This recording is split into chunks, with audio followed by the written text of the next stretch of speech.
exercise 52 bukan ya? 52 kayaknya ya, 53 Ya, belum ya?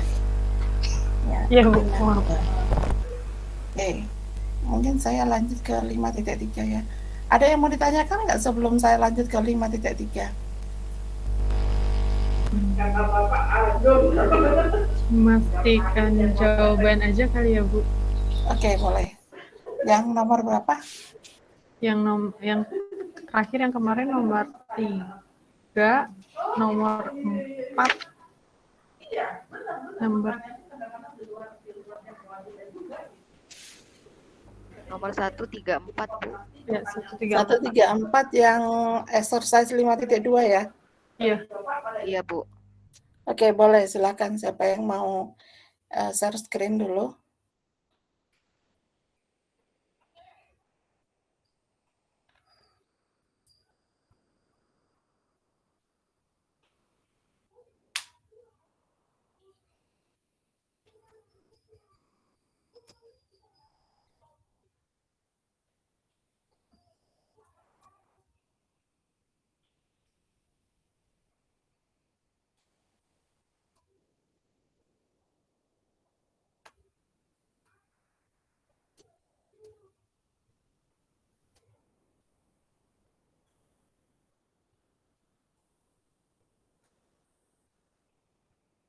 Silakan. Siapa yang mau presentasi? Bu Cidi. Saya lagi nyiapin dulu Ibu. Ya, boleh. Silakan. Saya izin nomor 1, Ibu. Ya, silakan Bu Rina.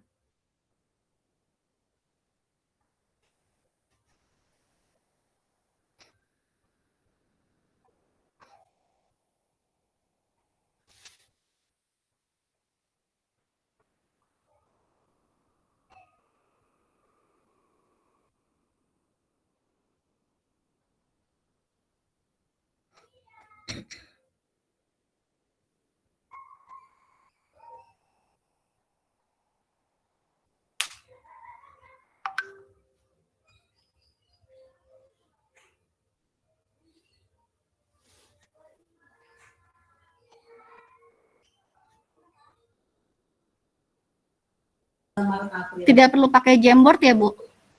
Oh, mau pakai Jamboard? Apa nggak usah langsung aja ya, Bu? Menerima apa enggak? Silakan, Ibu mau pakai Jamboard boleh. Gimana? Bisa anak-anak bisa di situ tetap bisa diterima cuma lama.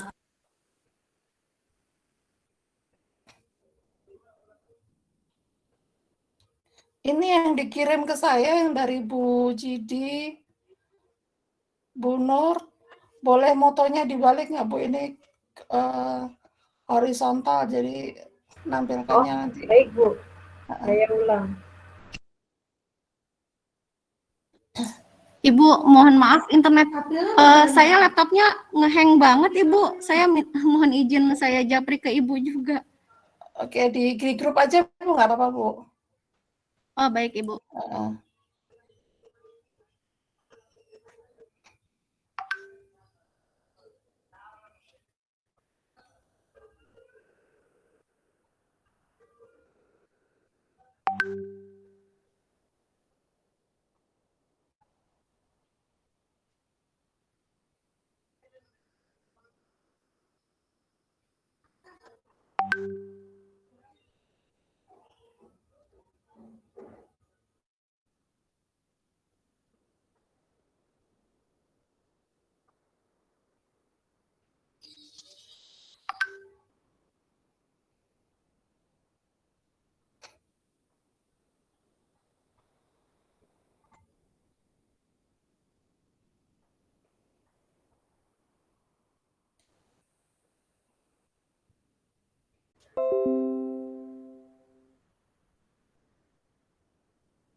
Kok hilang?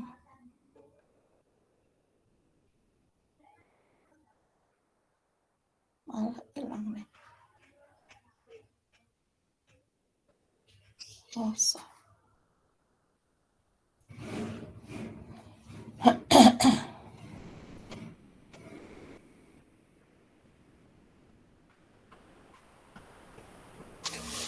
Oke, kita lihat jawaban dari teman-teman Anda. Ini nomor 4. X-siku itu menyatakan bilangan bulat terbesar. Ya.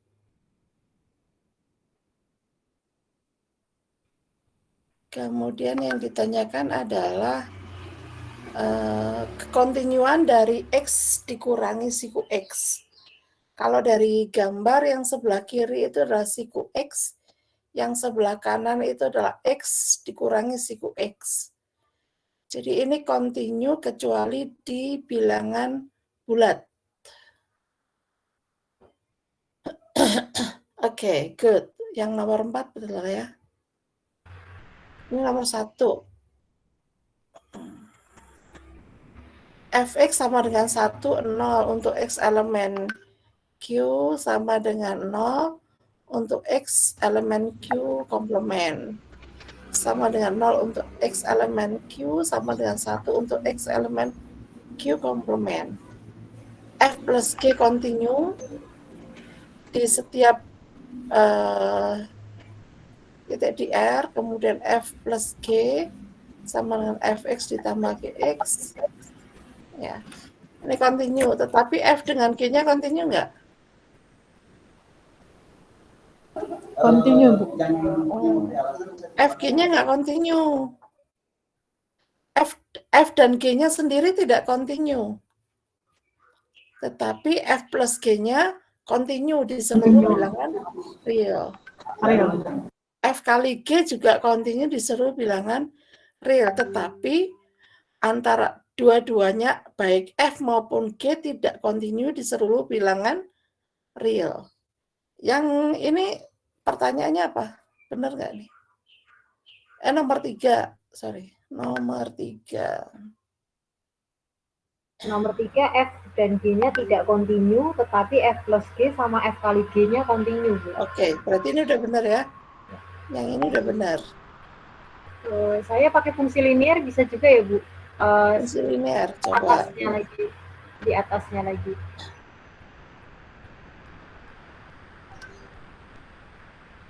Yang mana?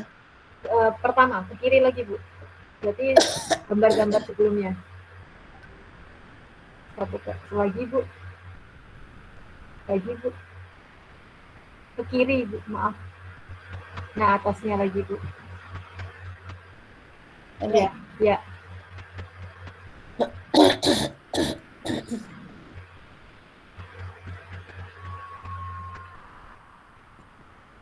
Fx sama dengan X untuk X tidak sama dengan 1. Fx sama dengan X plus 2 untuk X tidak sama dengan 1.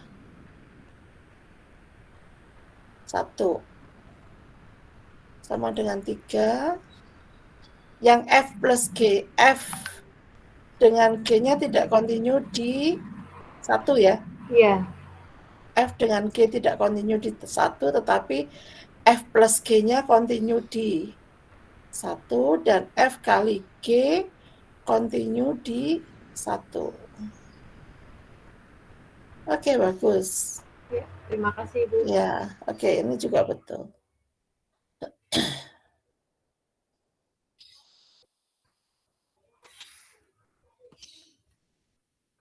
Ini tadi sudah.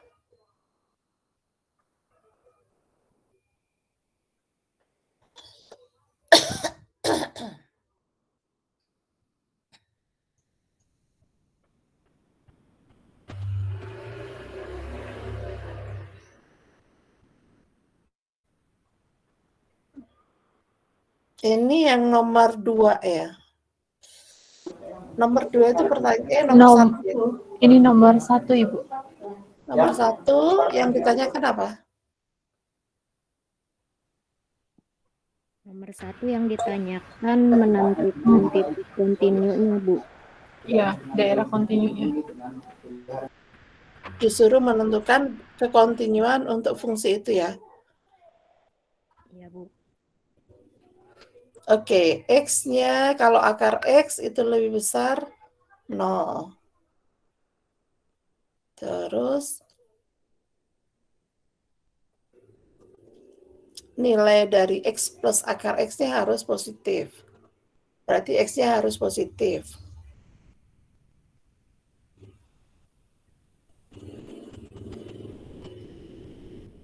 Tetapi untuk X sama dengan 0 dia nggak kontinu. Dia hanya kontinu kanan. Oke. Kontinu untuk X positif ya. X lebih besar 0 ya. Iya, Ibu. Oke. Ini yang A. Yang C. Akar 1 plus harga mutlak sin X per X.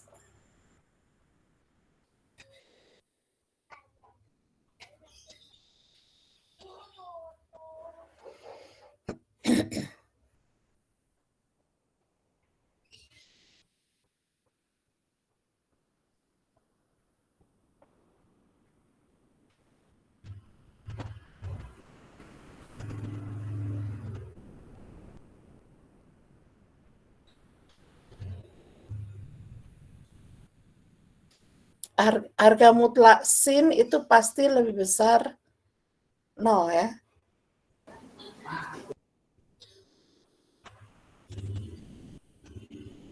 X, berarti X-nya harus positif ini. X-nya tidak boleh 0.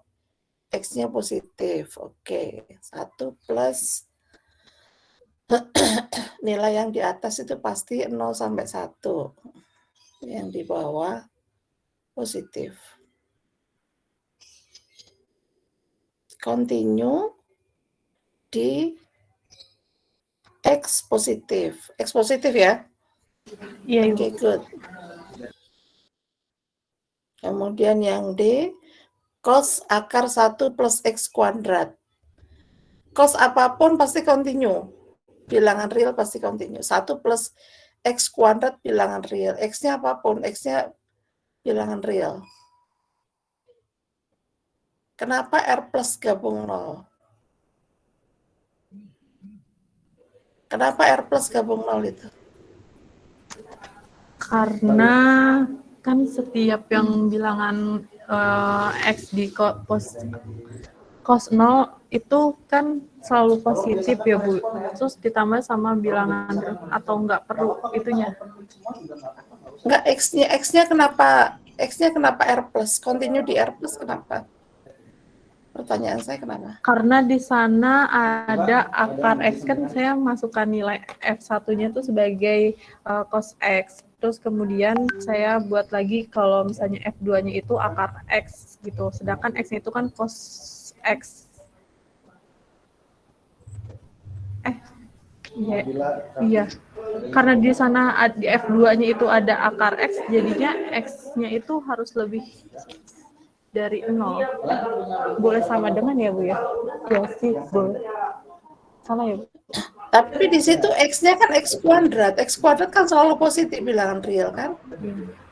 Iya, Bu. Continue di X sama dengan R ya, Bu ya? Di X elemen R ya? Iya, continue di X sama dengan R bilangan real. Karena di sini kalau kamu perhatikan, 1 ditambah X kuadrat itu pasti lebih besar dari 1. Iya. Ya nggak? Iya. Nilai akarnya kan pasti ada kan? Ada. Iya. Cos dari itu pasti ini. Nilai cosinusnya kan, cosinus sendiri kan continue di seluruh bilangan real.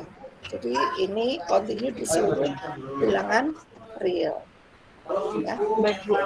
Saya ganti. Terima kasih. Oke, yang Ibu izin tanya yang C, Bu. Yang C tadi seharusnya bukannya continue di X elemen R kecuali 0 saja ya, Bu? 1C. Itu mohon maaf, saya soalnya kok apa saya salah soal? Akarnya itu seluruhnya apa enggak ya, Bu Cindy? akarnya seluruhnya kayaknya. Nggak tahu ya. Semuanya. Bentar, Ya. saya lihat dulu soalnya. Kalau semuanya berarti X-nya memang harus... Oh, akarnya hanya di atasnya ya? Hanya di atas ya, Bu. Ya, Berarti ya, continue di X elemen R kecuali 0 ya, Bu? Iya. Karena X negatif boleh ya, Bu? Nah, sekarang lihat dulu di nolnya Anda harus cek limit Nolnya- dari Nolnya nggak bisa karena di penyebut ya Bu ya, ada X. kalau sin X per X kan akarnya ada kan? Oh, Ada, Bu. Ya.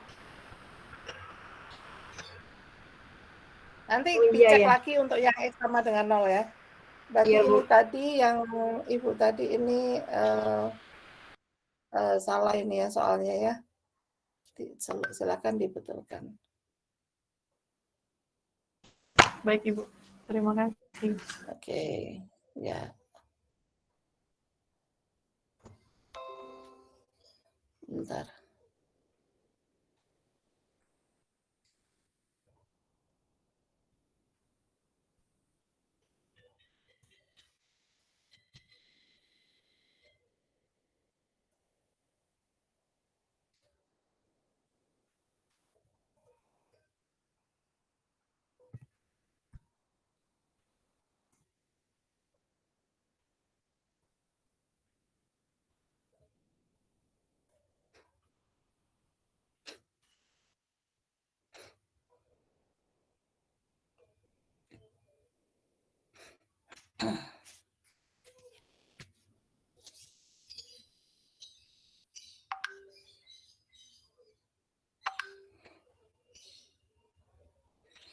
Oke, kita lanjutkan.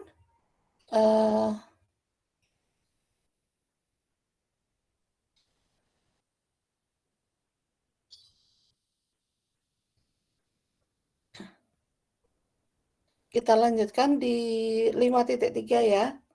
Ini continue pada interval.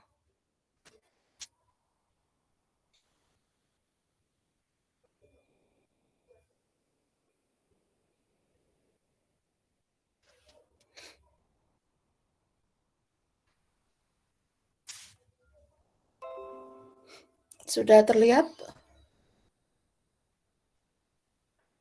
Sudah, Ibu. Oke, di 531, definisi 531, ini adalah definisi fungsi terbatas.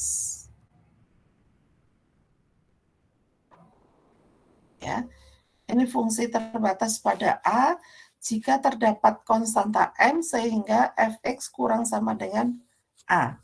Ini sebenarnya kalau kita gambarkan di dalam grafik gitu ya, grafik fungsi f itu berada di bawah garis Y sama dengan M. Ya. Bentar, saya.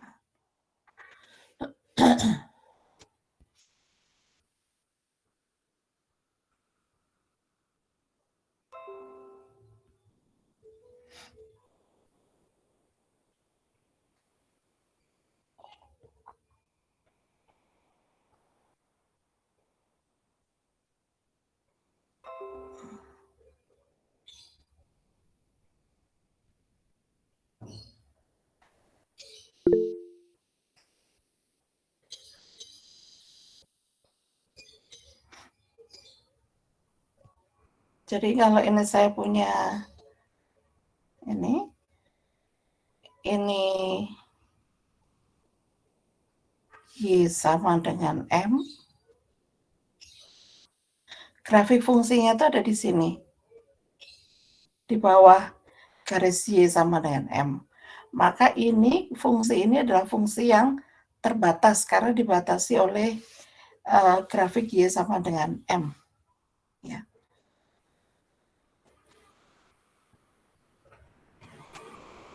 Sebenarnya karena di situ harga mutlak, maka sebenarnya sama dengan di sini ya. Y sama dengan minus M. Grafik fungsinya itu hanya berada di sini nih. Di antara Y sama dengan minus M sampai Y sama dengan M. Jadi tidak akan keluar dari grafik ini.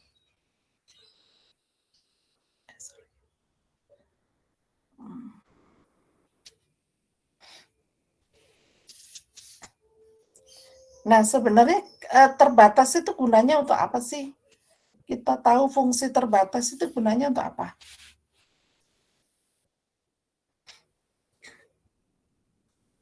Ada yang bisa ini?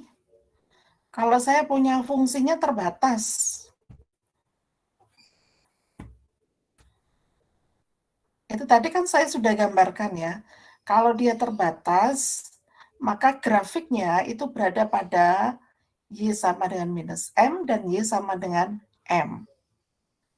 Tapi implikasinya apa ketika kita punya fungsi yang terbatas? Apa?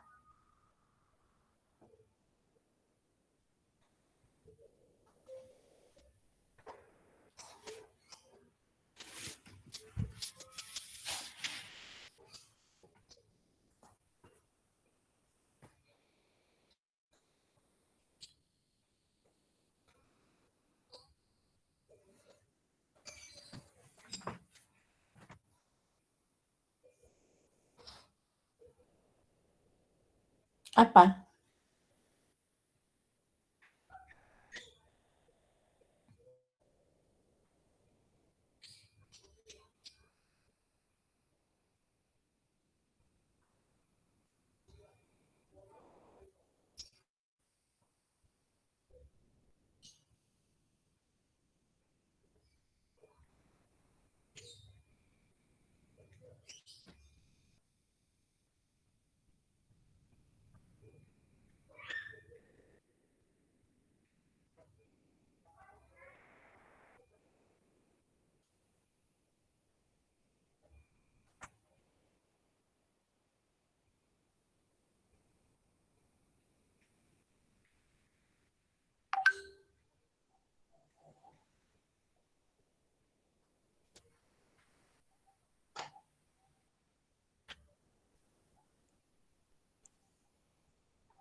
Izin menjawab Ibu.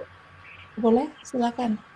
Jika ada satu X atau terdapat X elemen A, sedemikian sehingga harga mutlak Fx lebih dari N, maka F menjadi tidak terbatas di A.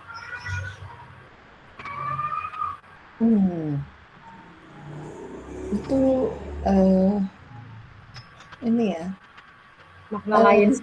Saya ingin implikasinya kalau kita punya fungsi terbatas itu implikasinya apa? Mungkin dengan kata lain apa? Yang pertama range-nya. Range dari fungsi itu juga terbatas. Ya. Yang kedua, kalau kita misalkan F itu sebagai fungsi, katakanlah fungsi yang menyatakan harga barang, maka harga barang itu terkontrol pada range antara minus M sampai M. Ya. Jadi nggak mungkin dia mencapai nilai yang blow up sampai nilainya tahingga gitu, nggak mungkin. Itu. Ya.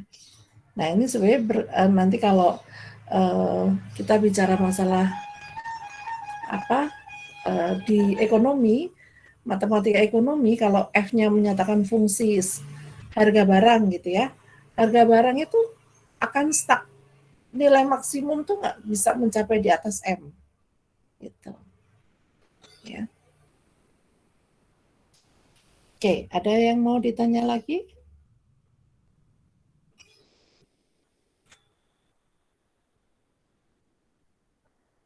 Ada yang mau memberikan pendapat yang lain tentang fungsi terbatas?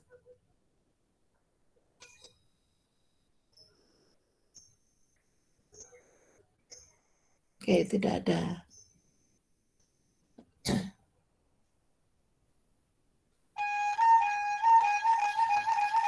Jadi fungsi terbatas itu memberikan apa? Menyatakan bahwa fungsinya, nilai fungsinya itu tidak akan sampai menuju tahingga, gitu ya.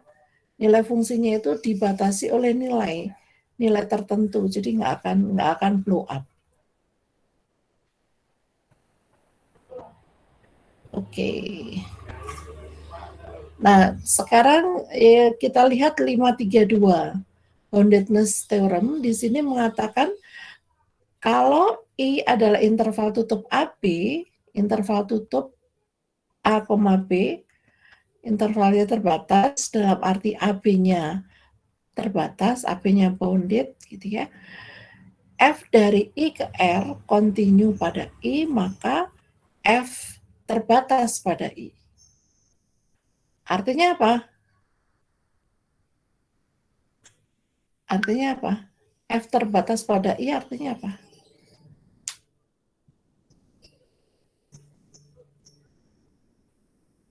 Fx-nya terbatas untuk X anggota I, gitu ya.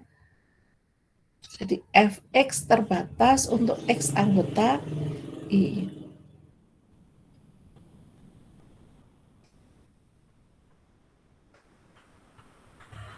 Nah, sekarang kita perhatikan buktinya. Nah, kok buktinya bisa sampai pakai barisan, itu gimana ya ininya ya? Bagaimana kok sampai terpikir menggunakan barisan?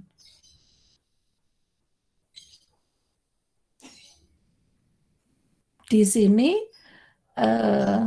pembuktiannya adalah pembuktian pakai converse-nya ya, pakai kebalikannya. Diandaikan F-nya tidak terbatas pada I, ya, pakai pengandian. Kalau F tidak terbatas pada I, ada N anggota N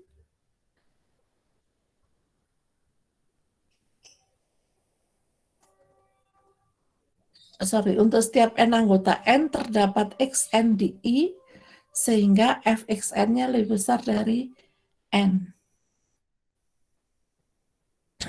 Karena I-nya terbatas, maka barisan X sama dengan Xn itu juga terbatas.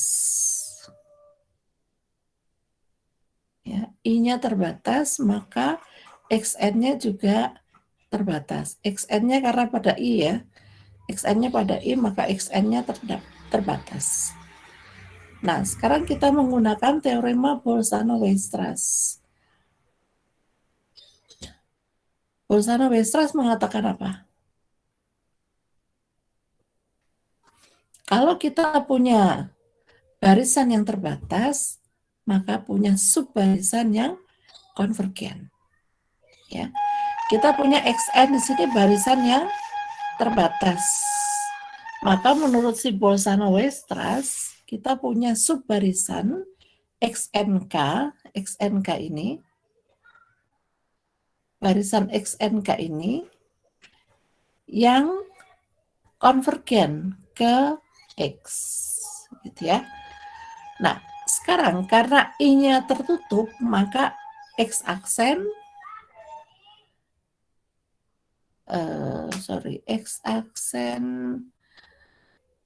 X aksen itu artinya limit dari X ya. Limit dari X itu pada I. Akibatnya X pada I. Ya, maka F continue pada X, so Fxn konvergen ke Fx.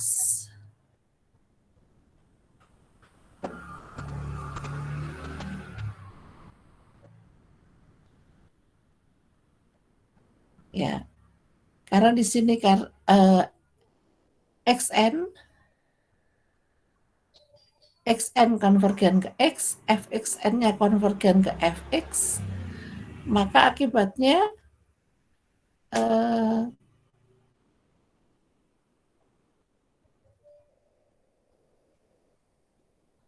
ini bertentangan dengan kondisi bahwa F-nya tadi tidak terbatas.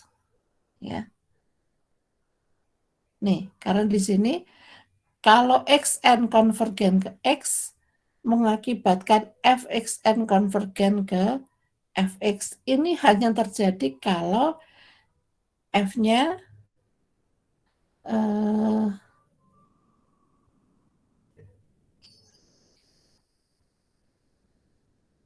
terbatas gitu ya.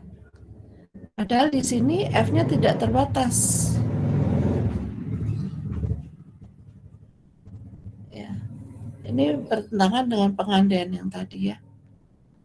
Sehingga memang harusnya F-nya adalah terbatas.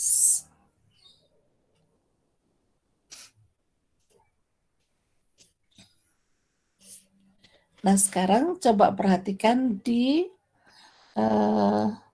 hipotesis pada ini. Setiap hipotesis pada 532 ini kan di sini ada beberapa ini ya, kriteria ya. Yang pertama, tutup terbatas, interval I-nya tutup terbatas, dan F-nya continue. Maka F-nya terbatas pada I. Nah, sekarang di sini coba kita perhatikan di contoh ini. Interval harus terbatas.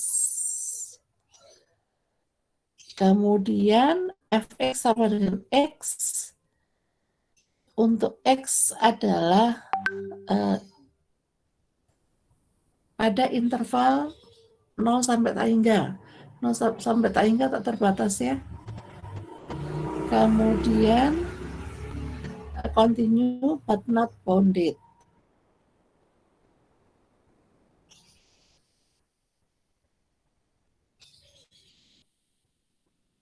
The interval must be bounded. The function S. Oke, ini tak terbatas, maka mengakibatkan tak terbatas juga. Ini yang bagian kedua, itu Gx-nya sama dengan 1/x. 1/x itu continue pada interval buka tutup. Continue, maka mengakibatkan dia bounded. Not bounded. Jadi di sini sebenarnya dia ingin mengatakan bahwa premis pada teorema di atas itu semuanya harus terpenuhi. Sehingga kondisi yang mengakibatkan Fi-nya bounded itu bisa tercapai. Ya. Kalau tidak dipenuhi ini, masing-masing ini premisnya close bounded, gitu ya. Kemudian F-nya continue pada I. Maka ininya nggak bisa terpenuhi, gitu ya. Karena ini semuanya harus tercapai. Ketiga-tiganya harus dapat, baru kita bisa menyembuhkan F-nya terbatas pada I. Jadi kalau hanya 1, 2 aja tidak bisa di ini ya, harus semua terpenuhi. Nah, yang berikutnya berkaitan dengan maksimum dan minimum. Nah, ketika kita bicara bounded, terbatas tadi, ya, artinya dia terbatas di bawah dan terbatas di atas. Kalau kita lihat grafiknya tadi, maka fungsi itu berada pada ya, fungsi itu grafiknya di sini antara minus m sampai m. Jadi nilai fungsi f ini, si fx ini pasti berada di antara ini, minus m sampai m. Ya. Sehingga kalau kita mengatakan ini, maka fx-nya ini akan memiliki infimum dan memiliki supermum. Ya. Lebih lanjut lagi, apakah memiliki maksimum atau minimum? Nah, beda nggak maksimum minimum dengan supermum dan infimum? Beda nggak?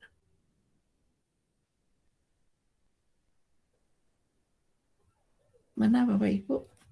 Antara maksimum dan minimum dengan supermum dan infimum. Beda nggak?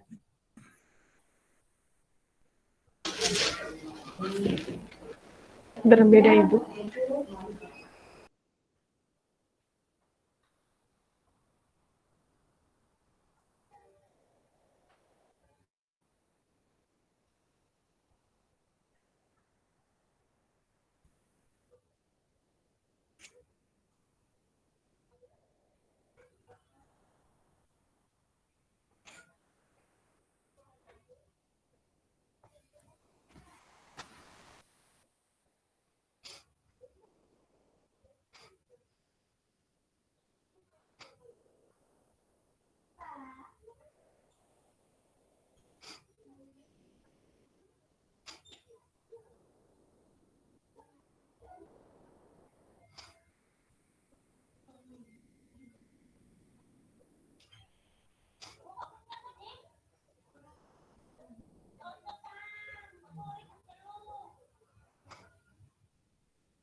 Mana Bapak Ibu?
Beda nggak antara maksimum minimum dengan supermum infimum? Beda nggak?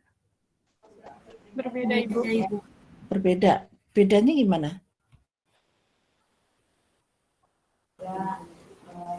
Di sini Bu, kalau misalnya maksimum kan kita bisa lebih besar dari yang nilai suprimumnya, mungkin bisa lewatin nilai suprimumnya begitu, sama infimum mungkin bisa lebih bawah lagi dari infimumnya. Sedangkan kalau infimum sama suprimum kan ada teorinya sendiri ya Bu. Bedanya di sini ya. Ini kalau saya punya I, interval I sama dengan interval 0, 1. Ya. Supermum dari I itu sama dengan 1. Ya. Maksimumnya sama dengan 1. Sedangkan infimum itu sama dengan 0, sedangkan minimum itu tidak ada. Ya. Nilai minimum itu harus berada pada daerah I. Ya. Sedangkan untuk yang maksimum dan minimum, maksimum dan minimum itu nilainya harus pada himpunan ini. Sedangkan kalau kita bicara infimum dan supermum, itu tidak harus anggota I. Ya. Bisa di luar itu. Karena di sini nolnya kan nggak masuk di dalam himpunan I ya. Tapi nol itu menjadi infimum. Harusnya kalau di sini intervalnya tutup, berarti infimumnya, minimumnya menjadi 0. Gitu ya. Bedanya adalah kalau minimum dan maksimum itu harus anggota dari himpunan, sedangkan supermum dan infimum tidak harus anggota himpunan.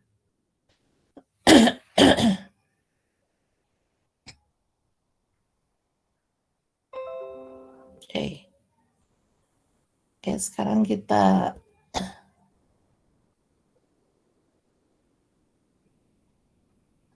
lanjut, sorry.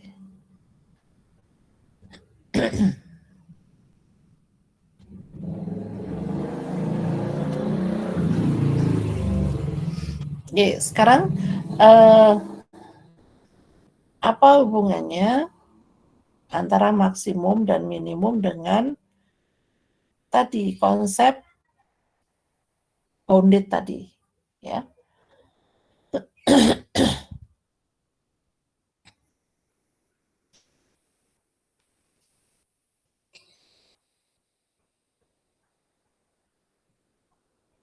Oke, kita lihat di teorema 534. Ya. Di 534, kalau I-nya itu adalah interval tutup dan terbatas, kemudian F itu dari I ke R, itu kontinu pada I, maka F memiliki nilai maksimum mutlak. Ya. Dan memiliki nilai maksimum nilai minimum mutlak. Ya. Kalau saya punya FI itu adalah Fx di mana X anggota I, ini definisikan FI di sini. Nah, kemudian 532 itu mengatakan bahwa FI-nya terbatas. Ya. Syarat FI-nya terbatas karena di sini F-nya kontinu. Ya. F-nya kontinu, maka I-nya terbatas. Karena I-nya juga terbatas. Kalau terbatas, akibatnya dia punya apa? Punya supermum dan punya infimum. Gitu. Katakanlah S bintang itu adalah supermum dari FI. Dan S bintang bawah itu adalah infimum dari FI.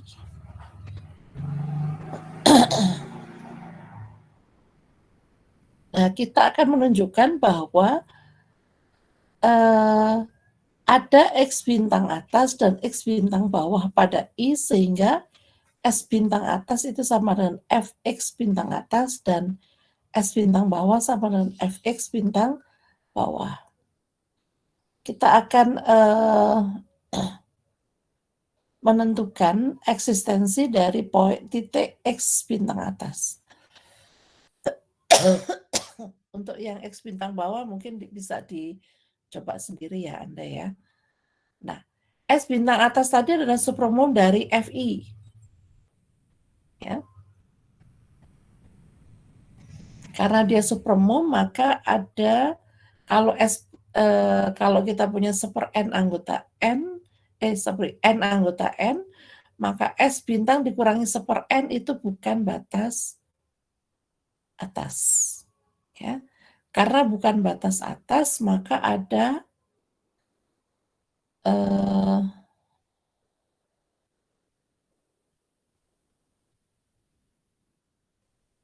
XN anggota I, sehingga S bintang dikurangi super N itu kurang dari Fxn, kurang dari S bintang. Ya. Berarti Fxn-nya itu berada di antara S bintang min super N dan S bintang.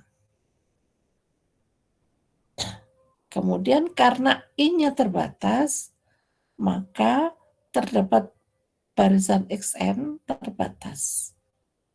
Sehingga dengan menggunakan Bolzano-Weierstrass, maka terdapat subbarisan yang konvergen ke X bintang. Ya. Nah sekarang, karena kita punya X aksen itu yang mana? X aksen itu adalah limit dari X. Ya. X aksen itu adalah limit dari X, karena Xn-nya itu barisan pada interval tutup AB, maka X aksennya berada pada interval AB. Ya. Artinya X bintang harus anggota I. Ya. Fxn-nya sama dengan Fx bintang.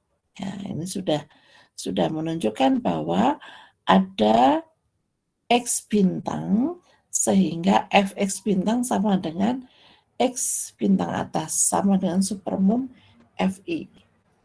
Sehingga X bintang itu merupakan nilai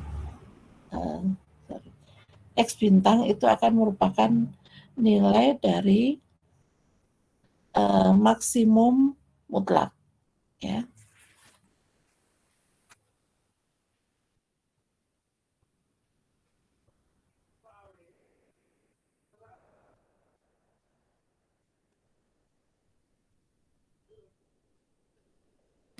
Nah, sekarang coba Bapak Ibu perhatikan, di sini ada teorema tentang lokasi dari akar. Bagaimana kita melokasi akar-akar suatu persamaan atau akar-akar ini bisa persamaan kuadrat, pangkat 3, dan seterusnya, ya. Yang penting ini adalah mencari nilai akar dengan menggunakan lokalisasi, ya. Nah, untuk lokalisasi coba Anda perhatikan di buktinya. Nanti silakan saya mau Anda menjelaskan tentang 535. Ya, silakan saya beri waktu 15 menit untuk ini dulu, untuk membaca tentang ini. Silakan. Sambil tanya boleh. Baca dulu 15 sampai 20 menit ya.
Oke, bagaimana Bapak Ibu? Ada yang mau memberikan penjelasan tentang lokalisasi akar?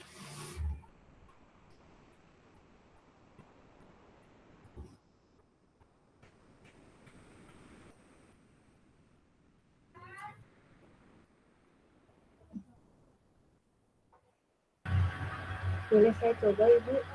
Boleh, silakan.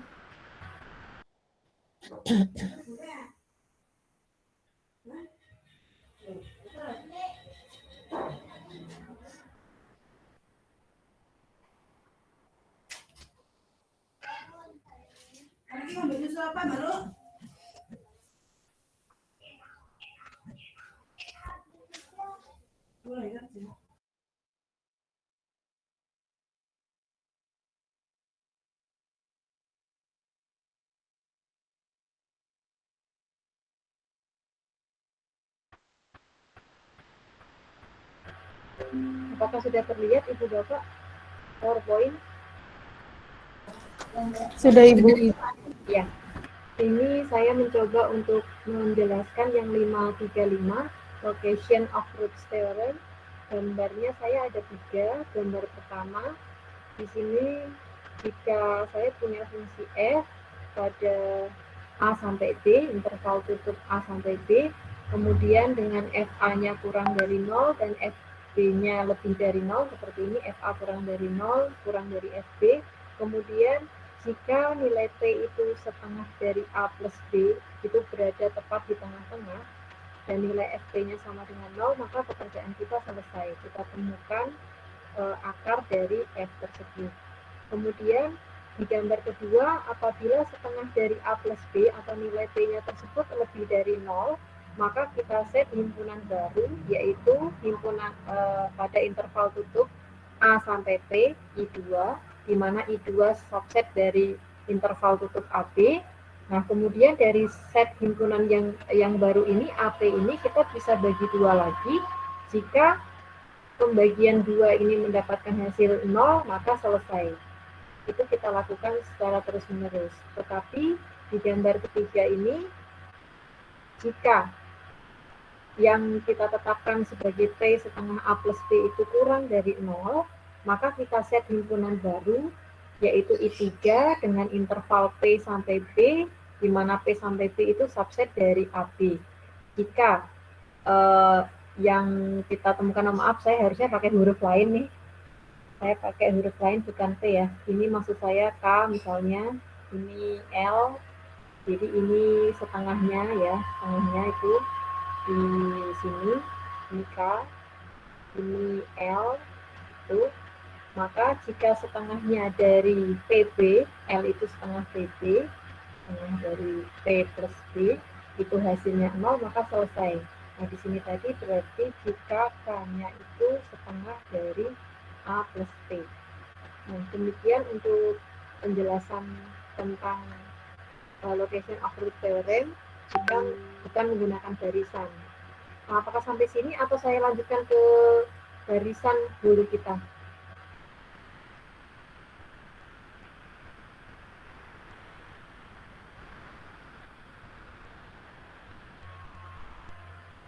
Boleh dilanjutkan Bu Nur sampai barisannya. Oh ya, baik. Nah, kemudian jika kita menggunakan barisan, misalnya saya punya IN sama dengan barisan AN BN, maka kita punya FAN itu kurang dari 0, FBN lebih dari 0, maka pada ini jarak AN BN ini pasti di tengahnya terdapat C, elemen dari IN.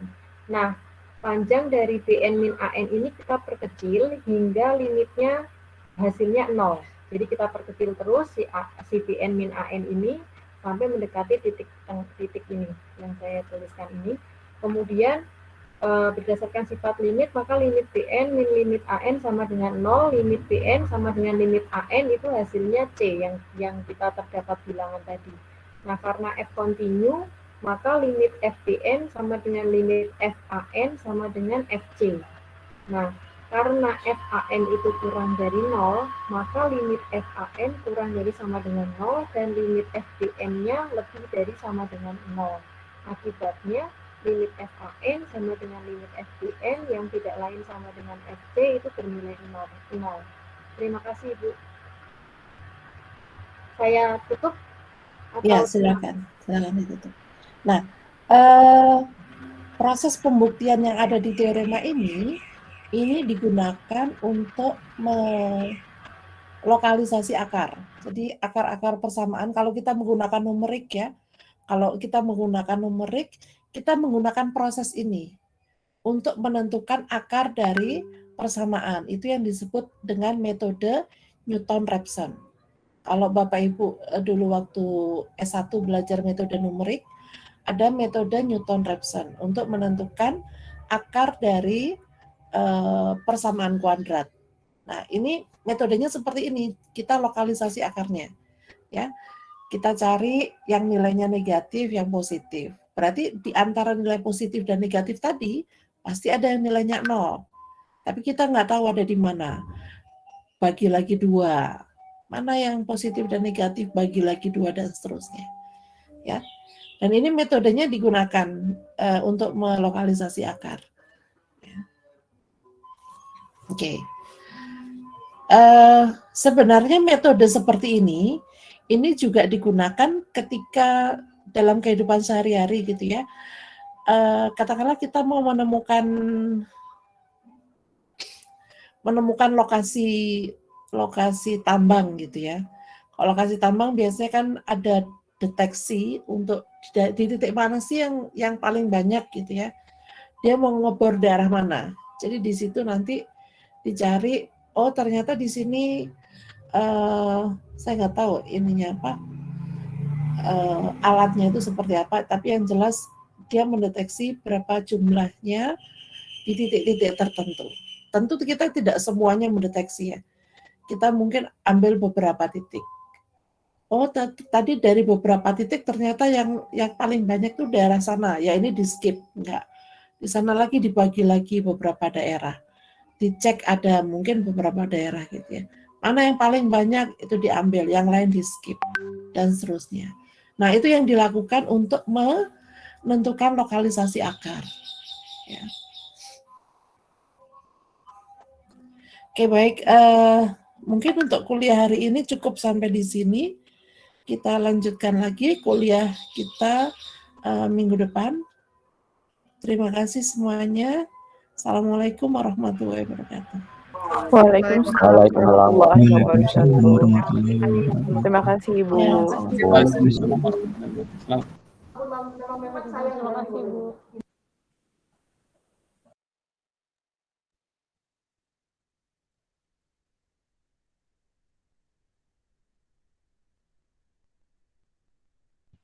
Terima kasih, Bu.